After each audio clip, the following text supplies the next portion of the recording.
각국 기지 자국이 다 산업 정책을 다 강화하고 있습니다. 이러한 것들로 인해서 하반기 제조업 경기의 어떤 회복을 사실은 좀 말씀을 좀 드리고 있는 상황들이고요. 네.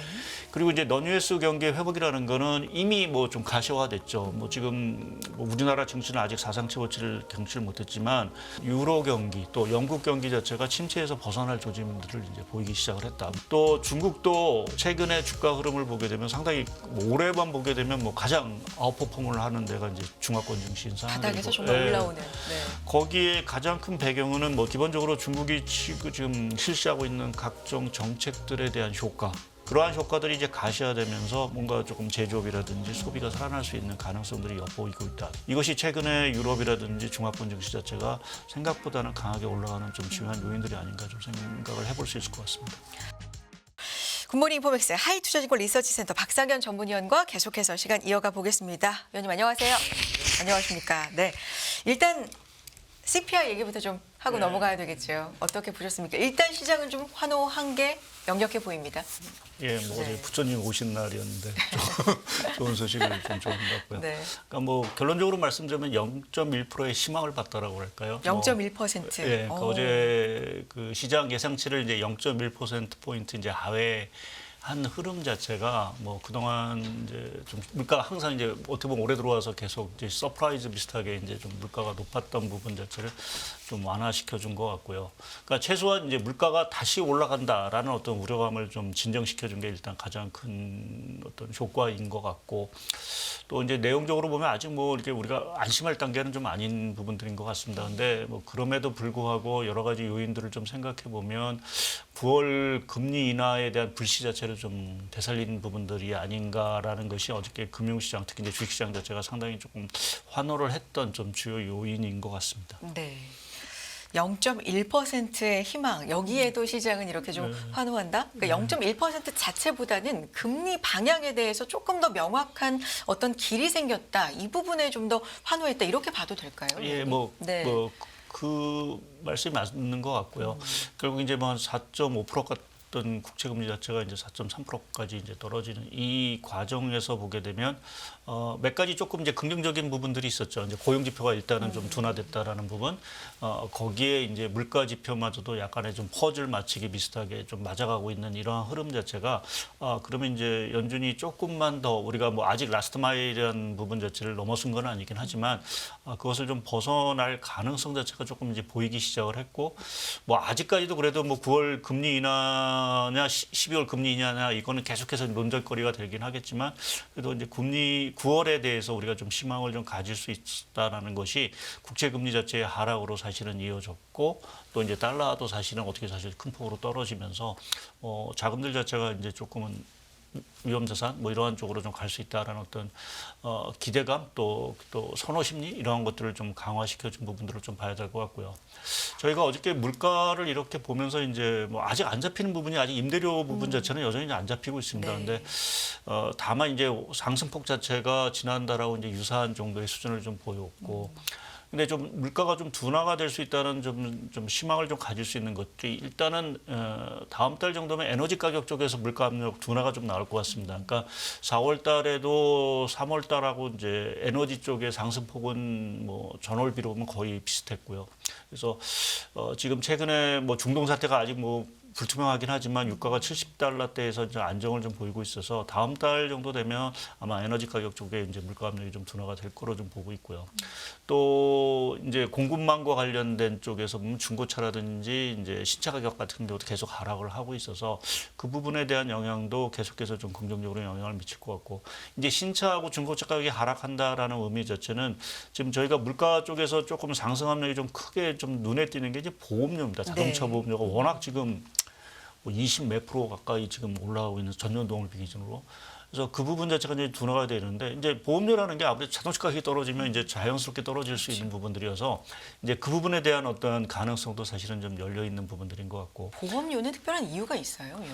뭐 아무래도 자동차 가격이 많이 올라갔다라는 부분을 하고요. 또 하나 이제 그 보험회사들이 이제 아무래도 그 운용 자체를 이제 국채 많이 운용을 하다 보니까 아마 그 손실분 자체를 조금은 좀 이제 보험료 쪽으로 좀 전이시킨 부분들이 아마 좀 영향을 좀 미친 것 같습니다. 그래서 뭐 그러한 영향들이 조금 이제 완화가 될 수 있다라는 것들이 이제 뭐 아무래도 보험료 거의 20% 이상 올랐으니까 사실 이제 거의 정점에 왔다라고 보는 게 좀 맞을 것 같고요.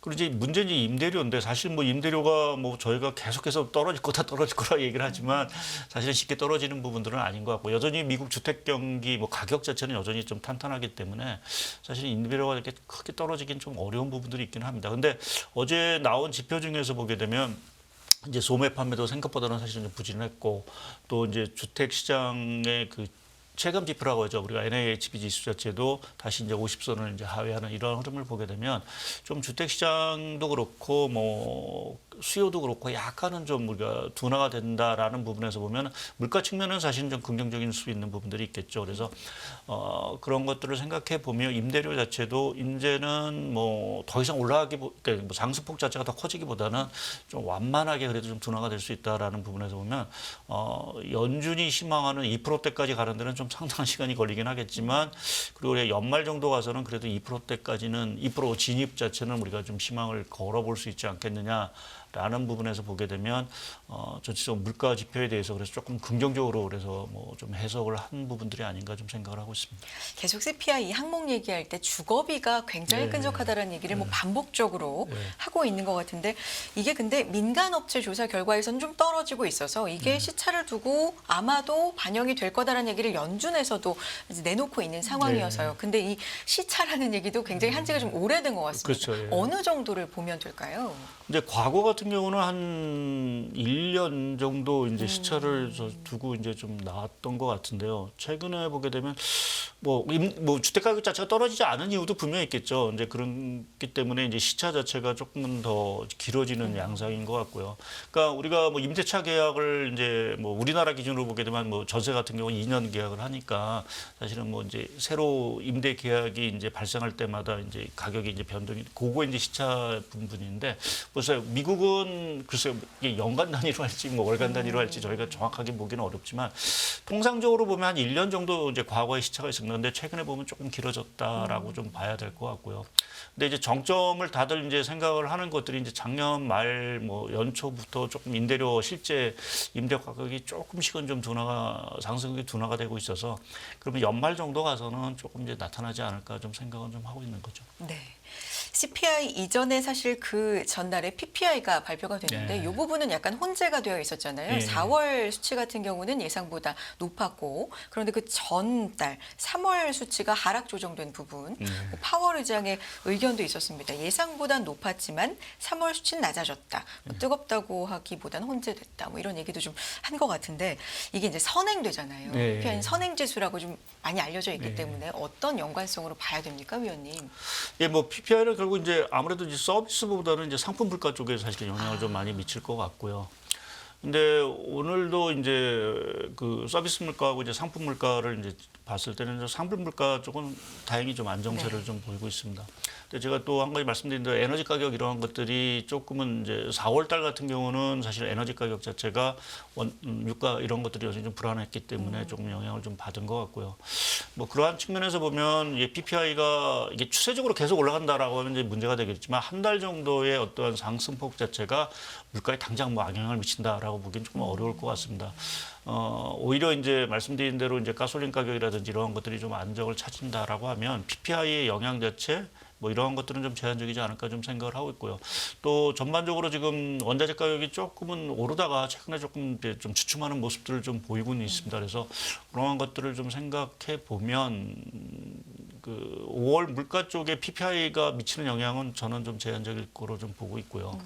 그래서 지금 전반적으로 보면 전 세계적 어저께 이제 미국 물가가 나왔지만 유럽이라든지 이러한 물가는 오히려 상당히 뭐 안정적으로 좀 유지를 하고 있어서 뭐 과거처럼 이제 원자재발 또는 뭐 PPI 어떤 생산 이러한 것들이 물가에 미치는 영향은 좀 제한적인 거로 보는 게 맞지 않을까 좀 생각하고 있습니다. 결국에 이 모든 것들에 우리가 주목하는 이유는 금리 때문이잖아요. 네. 금리를 9월에 인하한다라는 확률이 요 며칠 사이에 또 확 높아졌습니다. 이런 반응은 물론 뭐 이게 좀 많이 왔다 갔다 하기 때문에 아주 믿을 만한이라고 봐야 될까? 뭐 이런 건 아주 뭐 고정돼 있는 이런 바로미터는 되지 못합니다만 어쨌든 심리적으로는 그렇죠. 네, 확실히 좀 참고가 될 만합니다. 어떻게 보십니까? 예, 뭐 말씀하신 대로 저도 뭐 이제 금리나 쪽에 확률을 가지고 무슨 말씀을 드리긴 하지만 사실 그게 지표가 나올 때마다 들쑥날쑥하는 네. 부분들이 있고요. 또 뭐 연준 인사들의 발언마다 뭐 또 그렇죠. 왔다 갔다 하는 네. 경우에서 우리가 뭐 이 부분을 뭐 크게 신뢰하기는 좀 어려운 부분들이긴 하지만 결국 이제 그건 시장의 센티멘트인 부분들이고요.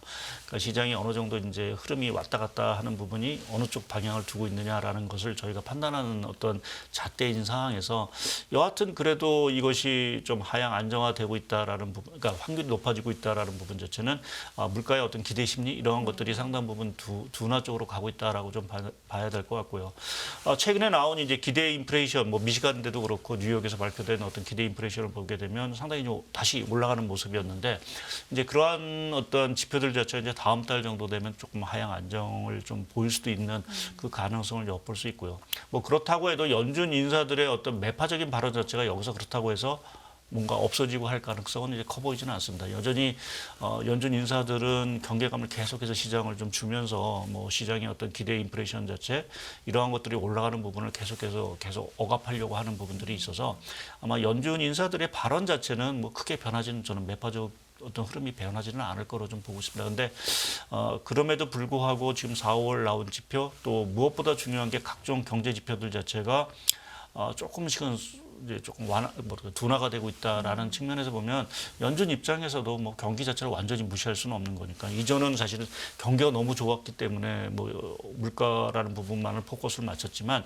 이제는 좀 경기 자체 지표 자체가 조금 뭐 침체 이런 건 아니긴 하지만 그래도 연착륙 쪽으로 이제 다가가는 지표가 자칫 잘못하면 너무 망가질 수도 있는 거니까요. 이제 그러한 관리를 하기 위해서도 조금 9월에 대한 금리 인하 가능성 자체를 조금 연준 입장에서도 열어둘 필요가 좀 있지 않을까 좀 생각은 하고는 있습니다. 오늘도 닐 카시카리 같은 경우는 뭐 대표적인 매파이긴 합니다만 좀 더 동결한 이채로 좀 오래 가져가야 된다라는 말을 하긴 했습니다만 시장은 CPI에 반응하면서 굉장히 좀 환호하는 모습을 보였고요. 파월 의장 같은 경우는 한 분기 정도는 더 이렇게 좀 완화되는 흐름을 봐야 된다라고 신중한 말을 그 전일 또 했거든요. 그럼 분기라고 하면 위원님 이거 어떻게 봐야 돼요? 몇 월까지 보고 뭐 몇 월에 9월이 맞습니까? 그럼 계산상? 예, 뭐 그렇게 되면 9월이 맞겠죠. 그러니까 네. 지금 저희가 이제 받아볼 이제 시간이 이제 6월달, 7월달, 8월달 최소 한 분기 정도는 물가 지표를 더 확인을 할 수 있는 거니까요. 그 기간 동안 물가가 조금 완만하게 둔화가 돼서 정말 그 전년 동월비 기준으로 소비자 물가가 뭐 2%대를 찍었다. 예를 들어서 2%대를 진입을 했다라고 하면 연준 입장에서도 9월에 금리 인하 가능성을 좀 생각해볼 가능성이 상당히 커지고 있는 부분들이 있어서 뭐 파월 의장이 얘기한 대로 한 지금 남은 한 3개월 동안 앞으로 3개월 동안 물가 지표 흐름 자체가 추세적으로 좀 둔화가 확인되느냐라는 부분이 9월 금리 인상을 결정하는 중요한 어떤 역할을 하지 않을까 생각을 해볼 수 있을 것 같습니다. 2%대를 굉장히 강조를 많이 했었기 때문에 근데 여기에서는 둔화된다 해도 여기서는 아직은 좀 멀어 보이는 그렇죠. 아직도 뭐 숫자는. 3.4%고 특히 네. 그 연준이 주목한다고 하는 그 슈퍼 코어 인플레이션, 네. 그러니까 그 에너지하고 임대료를 제외한 물가도 보게 되면 어제 발표된 거 보면 다시 또 올랐습니다. 조금 소폭이지만 그래서 보면 아직 물가 자체가 연준이의 눈높이에는 사실은 좀 아직 눈높이보다 크게 높은 수준이고요. 그래서 우리가 9월 금리 인하를 자신 있게 얘기 드리기는 아직 좀 이른 감이 있고 말씀드린 대로 한 3개월 정도 추가적으로 조금 더 확인을 좀 해야 되는 그러한 상황으로 좀 판단하고 있습니다. 알겠습니다. CPI에 대한 이야기 관련돼서 이 시장에 형성되고 있는 물가에 대한 이야기 먼저 좀 짚어봤습니다. 물가와 금리에 대한 이야기 먼저 짚어봤고요. 위원님 하반기 전망 보고서 내셨습니다. 발빠르게 또 내셨는데 경제 채권 전망이고요. 제목 자체가 하반기 기출 문제 대 변형 문제거든요. 제목 상당히 좀 흥미로운데 어떤 의미예요? 그러니까 기출 문제라는 건 사실 네. 저희가 하반기에도 크게 이제 물가하고 경기의 이러한 그 논쟁 자체가 계속 된다. 그러니까 네. 계속 뭐 금리 내리니 안 내리니 하는 다들 하던 얘기를 한다. 네, 기출로 하던 얘기에 했던. 네. 기출 문제를 계속 하는 부분들이고 이제 그 과정 속에 이제 변형 문제라는 거는 뭐 갑자기 이제 갑자기라기보다 이제 금리의 어떤 인하 뭐 이것이 이제 확률이 커지고 하는 이러한 가능성이 좀 나올 수도 있다라고 좀 생각을 하고 있으니까 기출 물기를 계속 풀다가 이제 그 해답을 좀 찾을 것 같고요. 그 후에 조금 우리가 새로운 어떤 변형 문제를 조금 이제 다루는 시기가 오지 않을까라는 쪽에서 제목을 좀 그렇게 잡아봤습니다. 그렇군요. 와닿습니다. 늘 하던 얘기와 이제 새롭게 나올 만한 이야기 그 사이에서의 뭐 균형 또 어떤 게 새롭게 나올까 이 부분은 예측이 좀 어렵긴 합니다만 네. 궁금하기도 하고요. 첫 번째 이제 얘기 나눌 부분이 하반기에 그렇다면 제조업과 넌 US 그러니까 미국을 제외한 경기 쪽의 이제 얘기인데 반등 쪽을 좀 예상하신 것 같기도 하고요. 예. 전반적으로 어떻게 보고 계십니까? 말씀드린 대로 이 변형 문제의 가장 큰 문제가 그동안 기출 문제는 미국만 갖고 얘기를 저희가 했었는데요. 미국의 경기 뭐 금리, 네. 물가 뭐 이것만 갖고 네. 얘기를 했는데 이제 하반기 쪽에서는 조금 시각 자체가 좀 변하지 않겠느냐. 특히 그동안 부진했던 제조업 경기라든지 또 유럽이라든지 중국의 경기 반등 이러한 것들이 하반기에는 조금 미국 경기보다 좀 주목을 받을 수 있는 그 가능성에 대해서 저희가 조금 하반기에 좀 초점을 좀 맞춰봤고요.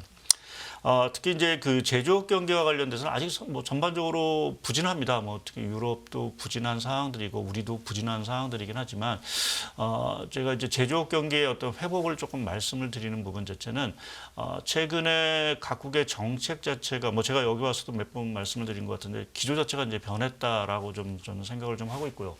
화면에 이제 보여드릴 것 같은데 뭐 전체적인 그냥 윤곽만 말씀을 드리면. 사실은 그동안 이제 각국의 정책이라는 게 총수요 정책이었습니다. 그러니까 뭐 돈을 풀고 금리를 내리고 하면서 이제 수요를 자극하는 정책이었다라고 하면 지금은 사실은 공급 쪽에서의 정책 자체가 상당히 좀 강화되고 있는. 그러니까 그동안은 말씀드린 대로 총수요 정책이라는 부분이 이제 한계 온 거죠. 부채도 많아지고 금리도 높아지니까 더 이상 돈 풀기를 했다가는 이제는 좀 문제가 커질 수 있는 부분들이어서 그러면 이제는 좀 어떤 생산 쪽에서의 어떤 그 규모 이런 것들을 확대시키면서 물가 안정에 좀 기여를 하려고 하는 목적이 하나 있는 것 같고요. 또 한 가지는 이제 각국이 뭐 지금 뭐 어제도 이제 나왔지만 이 통상마찰이라는 부분 자체가 왜 생겼냐는 부분을 좀 생각을 해보면 각국이 이제 첨단 제품이라든지 이러한 쪽에서의 자국의 어떤 기반 자체를 계속 늘리기 위해서 자국이 다 산업 정책을 다 강화하고 있습니다. 대표적으로 미국은 뭐 이제 바이드노믹스인 상황들이고 일본은 이제 신자본주의라는 어떤 정책을 갖고 이제 산업 정책을 갖고 뭐 유럽도 지금 반도체라든지 이러한 쪽에 육성을 나서고 있는 상황들이고 중국은 이제 뭐 고품질 발전 전략이라고 산업 정책을 강화하고 있는. 그러니까 각국이 모두 이 공급망과 관련된 안정적인 어떤 제조업 기반 또 미국 같은 경우는 그동안 너무 중국에 이제 매달렸던 어떤 그러한 공급망 자체를 탈피하고 첨단 산업 쪽의 생산 기반을 늘리기 위해서 이러한 산업 정책을 상당히 좀 강화하고 있다라는 부분에서 보게 되면 이러한 것들로 인해서 제조업 경기 자체가 회복적으로 좀 돌아설 수 있는 가능성들이 사실은 좀 크다라는 부분에서 하반기 제조업 경기의 어떤 회복을 사실은 좀 말씀을 좀 드리고 있는 상황들이고요. 네. 그리고 이제 non-US 경기의 회복이라는 거는 이미 뭐 좀 가시화됐죠. 뭐 지금 뭐 우리나라 증시는 아직 사상 최고치를 경치를 못했지만 지금 유럽 증시 같은 경우는 연일 지금 사상 최고치를 또 사상 최고치를 경신하고 있는데 이 흐름의 가장 중요한 부분 자체는 지금 유로 경기 또 영국 경기 자체가 침체에서 벗어날 조짐들을 이제 보이기 시작을 했다. 뭐 1분기 성장률도 그것을 뒷받침해주고 있는 상황들이고 또 각종 이제 심리 지표 이러한 것들이 이제 빠르게 좀 개선이 되고 있는 상황들입니다. 그래서 유로 경기의 어떤 회복 또 말씀드린 대로 각국이 지금 산업 정책 뭐 장벽을 치는 한이 있더라도 지금 산업 정책을 강화하겠다라는 부분에서 지금 강화를 하고 있는 상황들. 거기에 이제 ECB 같은 또 영란은행 같은 6월 금리 인하 가능성 뭐 이런 것들이 나온다라고 하면 유럽 쪽 경기 자체는 회복의 탄력을 받을 수 있는 상황들이고요. 또 중국도 뭐 중국에 대해서 사실은 뭐 장기적으로 긍정적으로 말씀드린 건 아니지만 뭐 최근에 주가 흐름을 보게 되면 상당히 뭐 올해만 보게 되면 뭐 가장 아웃퍼폼을 하는 데가 이제 중화권 증시인 상황이고 바닥에서 정말 올라오는. 네. 거기에 가장 큰 배경은 뭐 중국판 밸류업 정책도 있긴 하지만 기본적으로 중국이 지금 실시하고 있는 각종 정책들에 대한 효과. 그것이 이제 뭐 내수 부양 정책의 효과가 주로일 텐데 그러한 효과들이 이제 가시화되면서 뭔가 조금 제조업이라든지 소비가 살아날 수 있는 가능성들이 엿보이고 있다. 더구나 앞으로 조금 중국 경기 단기적으로 회복이 좀 가시화될 거로 보는 것이 이제 이구화 신정책. 그러니까 뭐 과거 2009년 10년에 했듯이 이제 중고 제품 이제 팔고 제품을 샀을 경우 정부가 지원을 해주는 이 정책에 대한 효과로 당연히 수요는 늘어날 거고요. 또 지난주 아니죠. 주초에 발표된 네네네. 중국의 그 1조 위안의 특별 국채 발행. 이것도 사실은 뭐 저희가 뭐 연초부터 알고는 있긴 했지만 사실은 실제 이제 발행이 들어갔다라는 부분에서 보면은 그 발행한 금액을 가지고 뭐 인프라 투자라든지 산업 정책이라든지 이러한 쪽에 돈이 투자된다라고 하면 올해 최소한 중국 경기 자체는 생각보다는 우리가 예상했던 것보다는 나아질 수 있다라는 부분에서 비미국 쪽의 어떤 경기 회복 이 부분을 사실은 저희가 좀 기대할 수 있다라는 부분에서 하반기 쪽 미국 경기는 뭐 연착륙을 계속 가는 흐름 속에서 그동안 부진했던 지역들이 올라올 수 있다. 이것이 최근에 유럽이라든지 중화권 증시 자체가 생각보다는 강하게 올라가는 좀 중요한 요인들이 아닌가 좀 생각을 해볼 수 있을 것 같습니다. 유럽 같은 경우는 일제히 또 최고치를 기록을 계속해서 하고 있는 가운데 6월이 얼마 남지 않았고요. 네. 금리 인하 기대감도 좀 적극적으로 반영이 되고 있지 않나라는 생각이 드는데 중국 말씀해 주셨으니까요. 미국과 중국의 이 관세 네. 관련된 이야기. 뭐 2배에서 4배 가량. 물론 당장 모르겠습니다. 또 추가 정책도 계속해서 좀 나오고 여러 가지 얘기들, 대책들이 나오겠지만 말이 많아요. 이게 영향이 별로 미미할 것이다 라는 쪽도 있고 이게 굉장히 고착화될 것이다. 거의 영구화될 것이다. 뭐 이런 얘기도 있기 때문에 중국에 회복되고 있는 이 흐름에 어떤 영향이 있을까요? 위원님 어떻게 보십니까? 예, 저희가 그 하반기 리스크와 관련돼서 이제 강조드렸던 것 중에 하나가 신용 리스크하고 이제 신통상 마찰인데요. 네. 뭐 신용 리스크는 다행스럽게 이제 금리라든지 물가가 안정되면 뭐 조금 넘어갈 수 있는 부분들인데 좀 우려가 되는 게 사실 이 통상 마찰 관세 전쟁이 아닌가 좀 생각을 좀 하고 있습니다.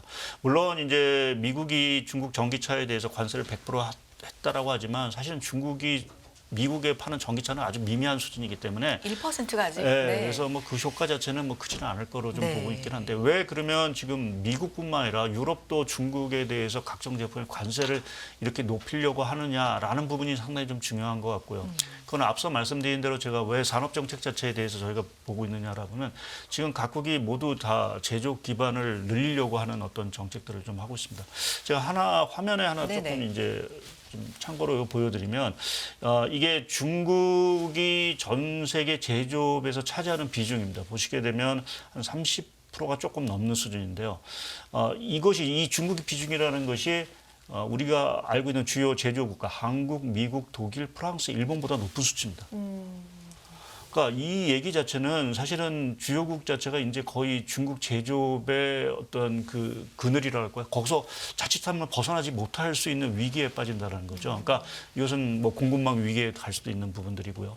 그러니까 이러한 중국의 압도적인 어떤 제조업 그 지위 자체를 더 이상 이제 용납하기는 사실 좀 어려운 상황들로 가고 있어서 각국이 지금 뭐 관세라든지 뭐 비관세 장벽 뭐 이러한 것들을 사실은 더 강화하는 부분들이고 특히 미국이 기술 규제를 관련해서 뭐 여러 가지 지금 규제라든지 이런 거면서 중국을 압박을 하고 있지만 생각보다는 중국은 나름 뭔가 계속 성장을 하면서 특히 전기차 같은 경우는 지금 뭐 다들 우려하죠. 10,000불짜리 지금 네. 전기차가 나오면서 세상을 완전히 지배할 거다라는 어떤 우려감, 뭐 이러한 것들이 결국 이 미국의 최첨단 그 기술 규제 자체가 한계가 분명히 보일 수도 있다라는 우려감, 뭐 이러한 것들 때문에 이제 더 중국을 압박할 수 있다라는 이제 생각들을 사실은 할 수밖에 없는 부분들이고요.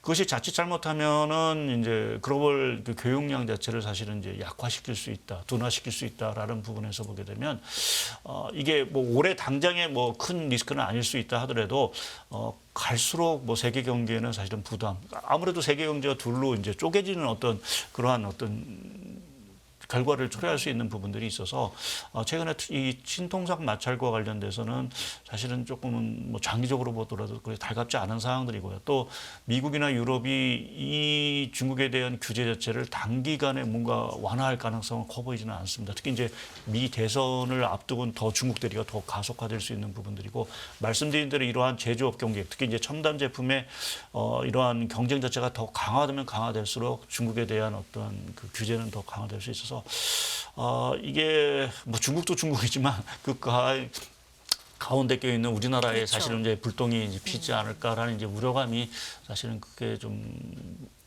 어떻게 보면 좀 우려스러운 부분들이어서 앞으로도 이 신송장만제 관세 정쟁과 관련돼서는 저희가 조금 리스크를 계속 좀 지켜봐야 되는 것이 아닌가 좀 생각을 하고 있습니다. 우리 업체들의 반사 이익이 기대되는 부분도 있다라는 얘기가 있는 반면에 그건 굉장히 미미할 것이고 오히려 뭐 예를 들면 중국산 배터리 부품, 주요 광물에 대해서 이렇게 제재를 가하면 우리 기업이 미국 내에서 제조를 또 하니까요. 네. 이런 부분에 있어서 뭐 악영향이 있다. 굉장히 어떤 원가가 올라갈 수도 이런 부분에 대한 또 영향도 있고요. 세부적인 것부터 시작해서 큰 것까지 발목을 잡을 영향이 하반기에는 어느 정도나 있다고 보십니까? 예, 뭐 하반기 당장 그렇게 네. 큰 영향은 없을 거로 좀 보고 있습니다. 뭐 일단은 초점 자체는 사실 중국에 맞춰 있는 부분들이고요. 뭐 그 과정 속에 뭐 우리나라 업체들은 이미 뭐 미국에 지출을 해 있는 상황들이고 해서 뭐 영향은 사실은 좀 제한적일 거로 좀 보고 있어. 오히려 또 뭐 반대로 저희가 뭐 유럽 같은 경우 미국은 뭐 수출을 뭐 별로 안 한다고 하지만 중국 전기차가 유럽에는 사실은 좀 많이 나가고 있는 상황들인데 거기에 규제를 한다라면 반사 이익을 우리나라 차가 사실은 얻을 수도 있는 부분들이 있어서 뭐 이걸 뭐 하반기에 이 관세 정쟁이 우리한테 뭐 큰 악영향을 미친다라고 보기는 좀 어려운 부분들이 있습니다. 근데 이제 추세죠. 추세라는 부분 자체는 이제 과거라고 하게 되면 얼마 전까지만 하더라도 이제 중국이라든지 우리나라 제조업이 성장하는 부분에 대해서 되게 중국이 이제 관용 그냥 내버려뒀다라고 보는 게 맞을 것 같고요. 근데 이게 어느 정도 중국도 이제 어느 정도 올라왔고 말씀드린 대로 각국이 이제는 더 이상 이제 내 자리를 내줄 수 없다라는 어떤 그런 심리가 강화되면서 이 산업 정치가 강화한다라고 하면 우리나라 제조업의 기반 자체가 사실은 위험할 수 있는. 그러니까 왜냐하면 지금 아까 보여드린 그 차트에서 보면 한국의 그 전 세계 차지하는 제조업 비중이 2017년만 해도 한 3.4%였는데 최근 몇 년 사이에 한 2.6%까지 떨어졌습니다. 네. 그러니까 거의 한 1%포인트까지 떨어진 거죠.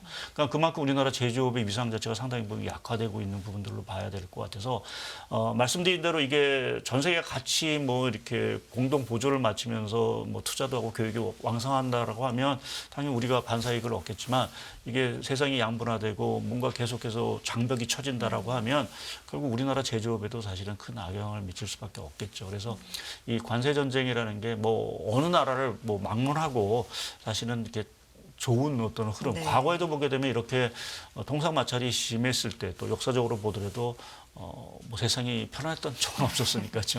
이제 그러한 측면에서 보면 통상 마찰이 뭐 조금 저 개인적으로는 좀 심각한 어떤 현상이 아닌가라고 좀 판단을 하고 있습니다. 결국 이제 우리 얘기까지 오게 되는데요. 우리 국내에 대해서는 불균형 회복 흐름 지속. 예. 이렇게 큰 타이틀로 또 분석해주고 계십니다. 어떤 얘기일까요? 예, 1분기 GDP 성장이 워낙 서프라이즈를 기록해서 아마 다음 주죠. 이제 한은에서 발표되는 올해 성장률 전망치도 이제 상향이 조정이 될 거로 보고 있습니다. 근데 성장률이 상향 조정된다고 해서 우리나라 경기 자체가 이제 나이스하게 뭔가 회복이 된다라고 말씀드리긴 조금 어려운 것이 네. 일단은 제가 뭐 이 자리에서도 와서 말씀을 몇 번 말씀드린 것 같은데 네네. 우리나라 수출이 회복은 되고 있긴 하지만 화면상에서 보게 되면 완전히 그 차별화 현상이 너무 뚜렷합니다. 네. 그러니까 좋은 업종, 반도체, 자동차, 조선 수출을 제외한 나머지 업종의 수출은 여전히 지금 이제 회복을 못 하고 있는 상황들이고요. 뭐 앞으로 이제 이게 제가 중국 경기 회복 뭐 이러한 것들을 말씀을 드렸지만 과거처럼 우리가 중국 경기 회복됐다고 낙수 효과를 얻을 수 있을까?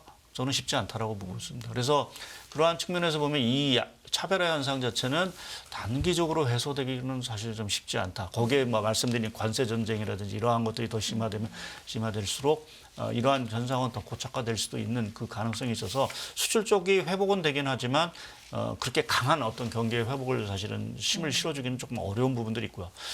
두 번째는 이제 내수 부분이죠. 내수 부분은 지금 1분기 성장 서프라이즈에 뭐 큰 기여를 한 부분들이 있긴 하지만 지금 건설, 특히 뭐 부동산 PF에 대한 대책이 계속해서 잇따라 나오고 있는 부분은 결국 그만큼 해소가 안 되고 있다라는 네. 어떤 역설적인 의미가 되겠죠. 이제 그 얘기는 건설 투자라든지 또 소비 경기 자체가 상당 부분 회복에 차질이 있을 수 있다라는 부분에서 보게 되면 국내 경기의 어떤 회복세가 자체가 울퉁불퉁한 흐름을 갈 수밖에 없지 않겠냐. 특히 이제 2분기 성장률 같은 경우는 1분기 성장률이 워낙 서프라이즈를 기록했기 때문에 2분기에는 또 역성장 가능성도 사실 배제할 수는 없는 상황들이고요.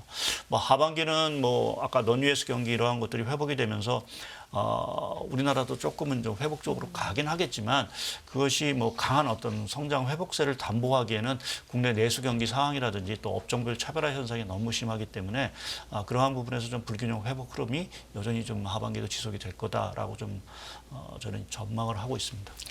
알겠습니다. 여기까지 들어야 될 것 같고요. 104페이지짜리 여러분 보고서입니다. 2024년 하반기 경제 채권 전망 보고서 오늘 짧은 시간 동안에 박상현 전문위원과 이제 중요한 내용 요약해서 전해드렸는데 이 104페이지 보고서도 꼭 참고해 보시면 좋을 것 같다라는 생각이 드네요. 하이투자증권 리서치센터의 박상현 전문위원 함께했습니다. 고맙습니다. 네, 감사합니다.